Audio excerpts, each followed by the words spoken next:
आज के 80% में क्या है? आज हम बात करेंगे हमारी विलाइस के ऊपर। विलाइस क्या होता है? विलाइस कभी वर्ड सुना है किसी ने? यस, क्वेश्चन से ही मैं स्टार्ट करती हूँ ना मेरा टॉपिक। विलाइस के बारे में कभी किसी ने सुना? किसी ने नहीं सुना? बहुत इंपॉर्टेंट पार्ट है हमारी बॉडी के अंदर, छुपा हुआ। नहीं? चलिए कोई बात नहीं, मैं बता देती हूँ। विलाइस होती हैं हमारी स्मॉल इंटेस्टाइन में। अब स्मॉल इंटेस्टाइन का कोई काम बता सकता है क्या है? आप कहेंगे मैडम आज तो थोड़ा टफ टफ क्वेश्चंस हो रहे हैं ना, कई दिनों के बाद मिल रही हूँ इसलिए। चलिए तो बताइए स्मॉल इंटेस्टाइन का क्या रोल है? एनीबॉडी? छोटी आंत का बॉडी में क्या रोल है? ओके, तो इति मैम यस।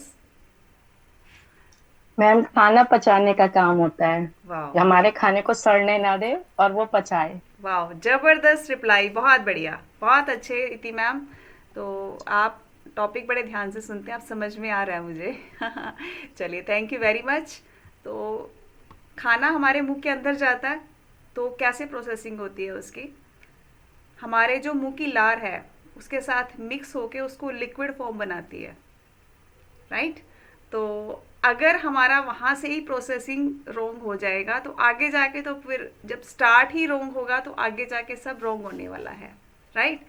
अगर वो लिक्विड फॉर्म में ना हो, अच्छे से हम लिक्विडाइज नहीं करें उस फूड को, तो अंदर जाके ऑब्जर्प्शन भी इजी नहीं होगा। तो सबसे पहला काम, जब हम खाना खा रहे हैं तो फोकस हमारा खाने पे होना चाहिए, है ना? इसका मतलब उसको अच्छे से चबा चबा कर खाना चाहिए। यहाँ से पहला फंक्शन निकल के आता है। पुराने टाइम में कहा जाता था ना, खाने को 32 बार चबाना चाहिए। आई डोंट नो हम गिन पाते हैं कि नहीं, लेकिन इतना ज़रूर है कि वो जब अंदर जाए पूरा लिक्विड फॉर्म में आ जाए। तो इसीलिए फोकस्ड होके खाने को इसीलिए बोलते हैं, ताकि आपका चारों तरफ से ध्यान हटने के बाद कोई काम पेंडिंग है तो खाना पहले ज़रूरी है, क्योंकि फूड अंदर अच्छे से जाएगा तो बॉडी काम करेगी ना, काम करने के लिए, राइट? तो सबसे पहले फूड को अच्छे से चबा चबा कर, अच्छे से उसको चर्न करके लिक्विड बनाना है। वो कहते हैं खाने को पीना चाहिए, उसका मतलब यही होता है कि लिक्विड फॉर्म में जाए जब अंदर जाए, राइट? तो उसके बाद क्या होता है, वो हमारी फूड पाइप के ज़रिए कहाँ जाता है? हमारी छोटी आंत में, राइट? छोटी आंत में जाते हुए उसमें जो है साथ में लीवर और पेनक्रियाज का भी रोल है। जब वो अंदर जाता है सबसे पहले वो पहरेदार होता है लीवर हमारा, राइट? वो उसको चेक करता है, पेनक्रियाज से कुछ जूसेस साथ में ऐड होते हैं ताकि उसको पचा पाए। तो पेनक्रियाज की हेल्प से उसमें जूसेस ऐड हो जाते हैं, फिर उसमें क्या है, वो स्मॉल इंटेस्टाइन में पहुंच जाता है, छोटी आंत में पहुंच जाता है। वो छोटी आंत कहने को छोटी आंत है, लेकिन उसकी लंबाई बहुत ज़्यादा है, यानी कि लगभग 6-7 मीटर। वो इतनी सी हमारी टमी में अंदर समाई हुई है छोटी आंत। आपने कभी उसका डायग्राम देखा हो? अभी मेरे पास अवेलेबल नहीं है, आप कभी गूगल खोल के देख सकते हो छोटी आंत कैसी दिखती है। पेट के अंदर ऐसे जैसे सांप की तरह वो अंदर समाई होती है। उस छोटी आंत के ज़रिए धीरे धीरे फूड जो है ऑब्जर्व होता है। अब सबसे पहले उसमें क्या होता है, जो उसमें ग्लूकोज होते हैं खाने में, जिसको हम शुगर भी बोल देते हैं, जो जूसेस होते हैं वो अमीनो एसिड्स में बदल जाते हैं। वो छोटी आंत में नहीं जाएंगे, वो पहले ही अलग हो जाएंगे। लेकिन बाकी जो फैट है, जो प्रोटीन है, वो डायरेक्ट ब्लड में सप्लाई नहीं होता, वो जाता है हमारा छोटी आंत में। और वहाँ छोटी आंत में क्या होता है, कुछ इस तरह के फिंगर लाइक प्रोजेक्शंस होते हैं, यानी कि उसके अंदर ऐसे छोटे छोटे ब्रश बने होते हैं, जैसे उंगलियां हैं इस शेप में, अंदर ब्रश बने होते हैं। उन ब्रशेस का काम क्या है? एक तो वो स्पेस बढ़ा देते हैं। देखो, एक तो चीज़ बिल्कुल प्लेन होके अंदर जाए, जैसे प्लेन सरफेस है ना? प्लेन सरफेस है, उसमें खाना जाएगा कम चिपकेगा, यानी कि उसको स्पेस कम मिलेगा जाने को। और वही ऐसे उंगलियां हैं उसके अंदर, यहाँ पे यहाँ पे यहाँ पूरा ऐसे फूड चिपक जाता है, ऐसे पूरा। तो उसका एरिया बढ़ जाता है छोटी आंत का और ज़्यादा, फूड को पचाने के लिए। इतना सारा फूड उस उंगलियों के ऊपर, या उनको विलाइस कह देते हैं आप, उसके ऊपर वो लग जाता है, राइट? तो वहाँ से उसकी प्रोसेसिंग स्टार्ट होती है।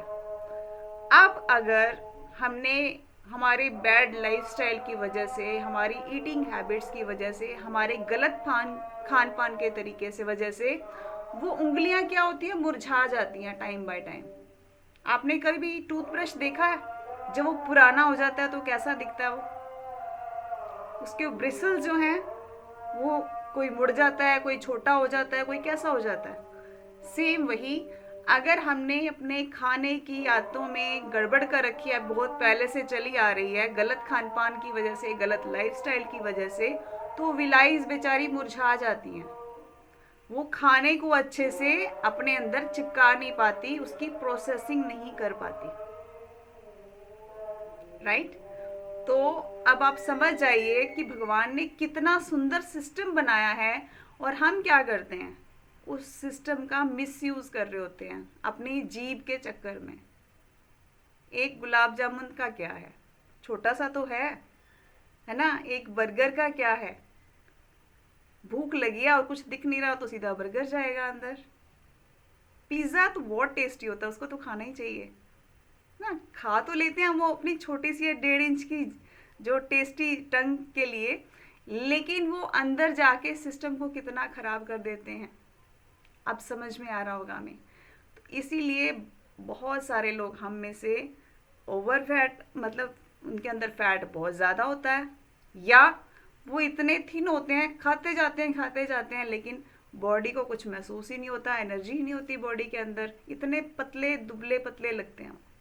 वो सारा रोल इस ऑब्जर्प्शन का है, फूड को ऑब्जर्व करने की वजह से है। और उसको ऑब्जर्प्शन करने के लिए सबसे बड़ा रोल है विलाइज का। तो अब आप कहेंगे मैडम अब जो पीछे बीत गया वो तो वापस आ नहीं सकता, अब आगे क्या करें? राइट? तो खाने में फाइबर का इंटेक पहली बात तो अच्छा करना है। अब फाइबर का इंटेक अच्छा करने के लिए हमारे पास बहुत सारे सोर्सेज हैं। छिलके वाली चीज़ें खाएं, दालें छिलके वाली खाएं, आटा छान के साथ खाएं, है ना। ये चीज़ें तो हैं, देखो ये आपके लाइफस्टाइल में ऐड कर सकते हैं, आप अपने आप को सुधार सकते हैं। राइट? लेकिन पीछे का बहुत ज़्यादा अगर अंदर गंदगी जमा है तो वो एकदम से तो आप चेंज करने से जाएगा नहीं, उसमें टाइम लगेगा। राइट? तो हमें उसके के लिए क्या करना है, एक्स्ट्रा फाइबर अपने कोच से डिस्कस करके लेना है। फर्स्ट स्टेप तो ये। राइट? एक्स्ट्रा अगर आप पाउडर फॉर्म में ले सकते हैं तो दी बेस्ट है। क्यों? क्योंकि उसमें सोल्यूबल और इनसोल्यूबल दोनों तरह के फाइबर ऐड है। राइट? टेबलेट फॉर्म में जो है उसमें सिर्फ सोल्यूबल है, और पाउडर फॉर्म में उसमें दोनों है।